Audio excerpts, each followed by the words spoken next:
Yeah. Mimi sitaki stress, sauti ya kuvutia.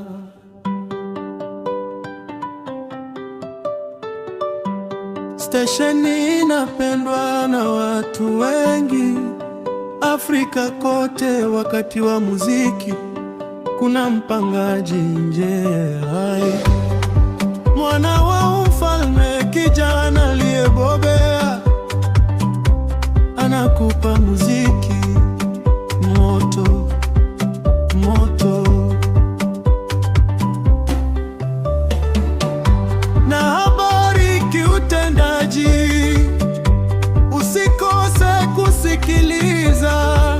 Sitaki stress media, ndio stesheni yenye sauti ya kufutia.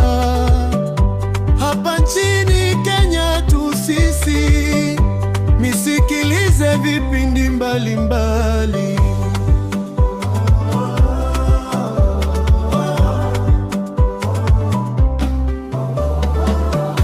Wanazipata, msikose kusikiliza.